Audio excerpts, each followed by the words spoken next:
1951년 인민군과 중공군은 4월 공세로 불리는 대대적인 공격을 실시하였으나 국군과 유엔군은 강력한 화력과 우세한 기동력으로 이를 잘 막아내고 곧 반격을 시작하여 전선을 다시 북으로 밀어올립니다. 이 당시는 휴전에 대한 이야기가 나오기 시작한 시점으로 양측은 조금이라도 유리한 입장에서 휴전 협상에 임하기 위해 치열한 전투를 벌이고 있던 시점이었습니다.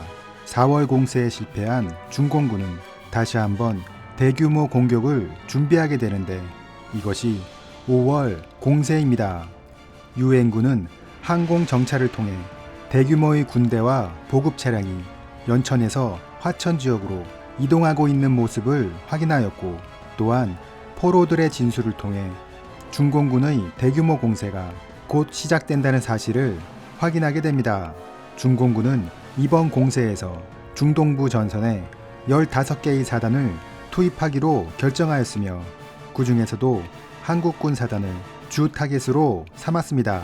이들이 한국군 사단을 공격하기로 한 이유는 다음과 같습니다.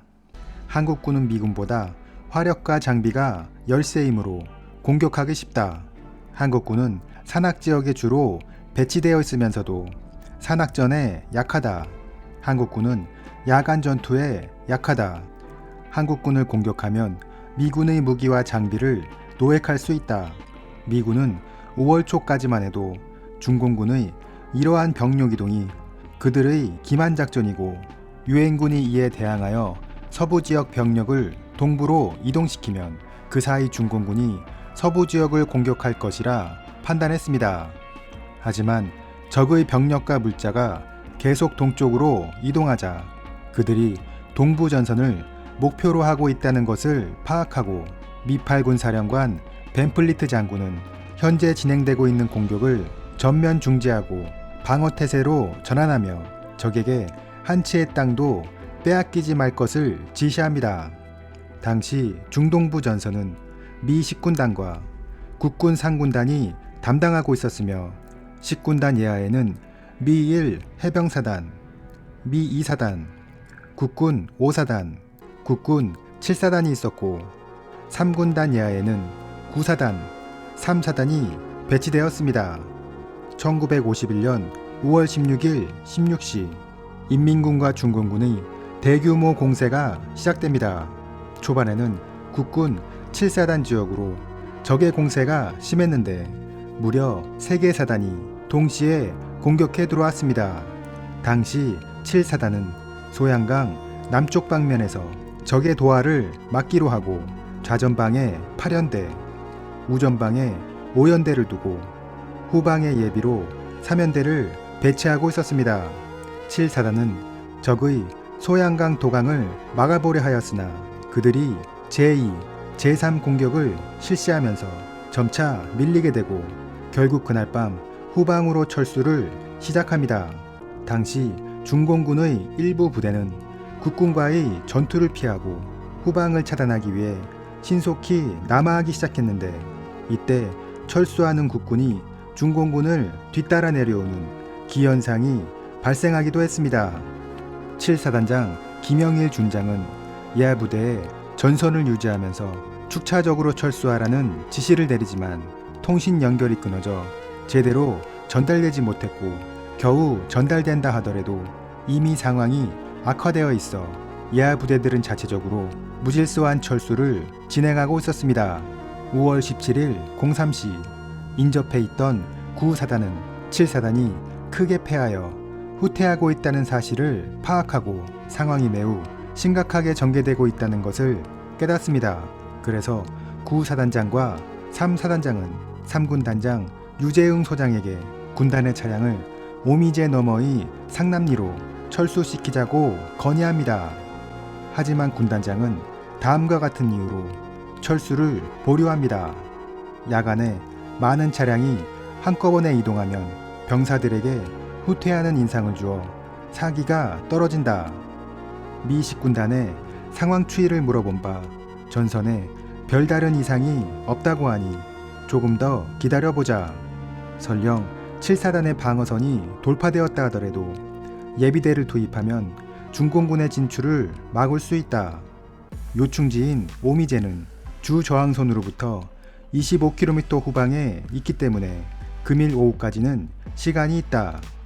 이렇게 미 10군단은 예하 국군 7사단의 상황을 3군단에 제대로 알려주지 않았고 3군단장은 중공군의 신속한 기동작전을 정확히 파악하지 못하고 있었습니다.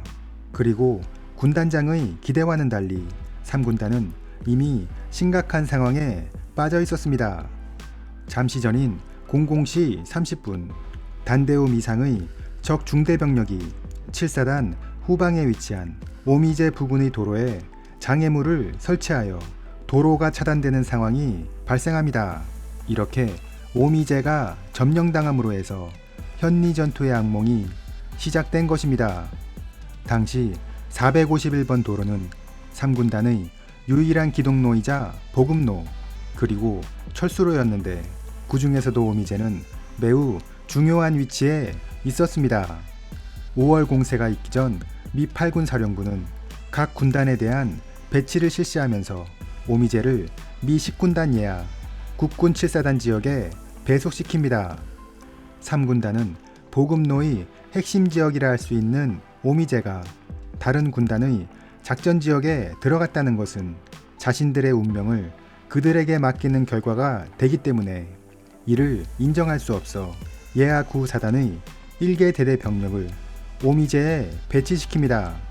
하지만 이러한 조치는 미 10군단장 알몬드 중장과 사전 협의 없이 이루어졌기 때문에 그는 즉시 자신의 작전 지역에서 병력을 철수시키라고 요구합니다. 이에 대해 유재흥 군단장은 다음과 같은 응답을 합니다. 오미제는 우리 군단에게 매우 중요한 지역이기 때문에 우리가 경계하겠다. 이 조치는 귀 군단에 어떠한 영향도 미치지 않는다. 만일 귀 군단의 예하 부대인 7사단이 이곳에 병력을 배치한다면 우리도 철수하겠다. 하지만 미 10군단장은 이를 거부하고 상부인 미 8군 사령부에 보고하였고 사령부에서는 오미제의 중요성을 인정하면서도 10군단의 작전지역인 만큼 9사단은 철수하라고 지시합니다. 마침 이때는 유엔군이 전선을 북상시키면서 오미제는 7사단의 주 저항선에서 25km 후방에 위치하게 되었고 어느 정도 안심이 된 3군 단장은 오미제에서 병력을 철수시킵니다. 다시 5월 공세로 돌아와서 9사단은 인접 7사단의 상황이 어려워지자 회의를 통하여 적이 오미제까지 진출하면 매우 위험하기 때문에 우선 야포와 차량 등 기동장비를 오미제 남쪽으로 이동시키기로 합니다. 장비 이동은 부사단장 이용문 대령이 담당하기로 하고 9사단의 차량 200여 대가 이동하기 시작했는데 야간의 차량 행렬은 속도를 낼 수 없어 오미제에 도착했을 때에는 이미 날이 밝기 시작했습니다. 그리고 그때 갑자기 차량 행렬을 향해 적의 소총 사격이 시작됩니다. 선두에 있던 이근양 중령은 적이 박격포를 사용하지 않고 소총으로만 공격했기 때문에 소수의 병력이 있을 것으로 판단하고 급하게 정찰조 1개 분대를 편성하여 상황을 확인하도록 했습니다. 하지만 이후 정찰조는 소식이 없었습니다. 이때 인민군 150여 명이 그쪽으로 이동해 오고 있는 것을 확인한 이근양 중령 일행은 급히 내린 천으로 몸을 숨기게 되고 이렇게 9사단의 차량 행렬은 길게 정체된 상태로 도로에 남게 됩니다. 그 사이 7사단은 오미제까지 적이 침투했다는 사실을 인지하게 됩니다. 7사단도 오미제가 매우 중요한 지역이라는 것을 알고 있었기 때문에 예하 3연대에 지시하여 오미제를 탈환하도록 합니다. 7사단 3연대 2대대는 오미제를 확보하기 위해 그곳으로 이동했지만 곧 후방에서 적의 공격을 받게 되고 결국 이 대대는 오미제까지 가지 못하고 중간에 후퇴하고 맙니다. 시간이 흘러 5월 17일 15시 오미제에 있던 적의 중대급 병력은 대대급으로 불어나고 나중에는 중공군 2개 연대 이상으로 늘어나게 됩니다. 이제 갈 곳을 잃게 된 3군단은 현리 지역으로 철수하게 됩니다. 현리에는 다른 곳에서 후퇴한 부대들도 모이게 되는데 이를 살펴보면 9사단, 3사단, 3군단 직할대, 7사단 5연대, 수도사단 1연대 일부입니다. 이렇게 현리 전투가 시작된 것입니다.